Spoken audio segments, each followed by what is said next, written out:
भारत में बढ़ती गर्मी के कारण 1 मार्च से अब तक 56 लोगों की मौत हो चुकी है। National centre for disease control यानी एनसीडीसी की ओर से जारी आंकड़ों के अनुसार केवल मई महीने में ही 46 लोगों की मौत हो गई। इसके पीछे कारण है भारत के मध्य, पूर्वी और उत्तरी भाग पिछले कई दिनों से हीट वेव की चपेट में है। इस बीच यूपी सरकार ने लू के कारण होने वाली मौतों में मृतक के परिजनों को आर्थिक सहायता देने की घोषणा की है। इस सहायता से जुड़ी सरकार की योजना क्या है, आर्थिक लाभ के लिए किन मानकों को पूरा करना जरूरी है और कैसे मिल सकेगा लाभ, जानेंगे आज के इस वीडियो में। सबसे पहले समझते हैं कि आखिर लू मौत का कारण कैसे बनती है। दरअसल लू लगना या फिर हीट स्ट्रोक एक गंभीर चिकित्सा स्थिति होती है जब शरीर का तापमान 40 डिग्री सेल्सियस यानी कि 104 डिग्री फ़ारेनहाइट या उससे अधिक हो जाता है। यह शरीर के तापमान को नियंत्रित करने की क्षमता के खत्म होने का संकेत है। इस कंडीशन में अगर तुरंत इलाज ना किया जाए तो हीट स्ट्रोक अंगों को नुकसान पहुंचा सकता है। ये मल्टी ऑर्गन फेल्योर का कारण बन सकता है और जानलेवा भी हो सकता है।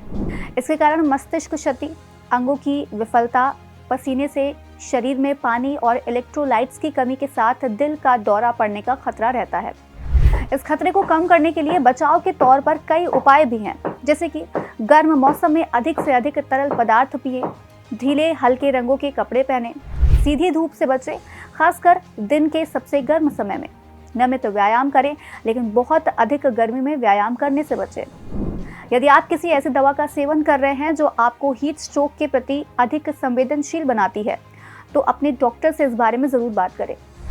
हालांकि इसके बावजूद अगर किसी व्यक्ति की मृत्यु लू के कारण हो जाती है तो यूपी सरकार उनके परिजन को राज्य आपदा मोचक निधि यानी SDRF से 4 लाख की आर्थिक सहायता देगी। यूपी सरकार ने ये घोषणा की है कि किसी व्यक्ति की लू से मृत्यु होती है तो राज्य सरकार उसके परिवार को 4 लाख की सहायता राशि दी जाएगी। हालांकि इसके लिए मृत व्यक्ति का पोस्टमार्टम करना जरूरी होगा। निर्देश अनुसार मरने वाले के परिजनों को इलाके के SDM, तहसीलदार, लेखपाल को मृत व्यक्ति की जानकारी देनी होगी। राजस्व विभाग पोस्टमार्टम कराने के बाद इसकी रिपोर्ट जिले के DM को भेजेगा। इस रिपोर्ट के आधार पर जिला प्रशासन सहायता राशि जारी करेगा। इसके अलावा चुनाव ड्यूटी करने वाले किसी व्यक्ति की अगर मृत्यु लू के कारण होती है तो भारत निर्वाचन आयोग के नियमों के मुताबिक उनके परिजनों को 15 लाख की सहायता राशि दी जाएगी।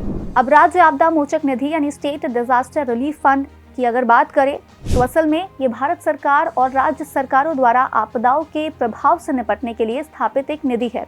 इसका उद्देश्य प्राकृतिक आपदाओं जैसे कि चक्रवात, सूखा, भूकंप, बाढ़, सुनामी और शीतलहर से प्रभावित लोगों को तत्काल राहत प्रदान करना है। इसका संचालन राष्ट्रीय आपदा प्रबंधन प्राधिकरण यानी NDMA द्वारा किया जाता है।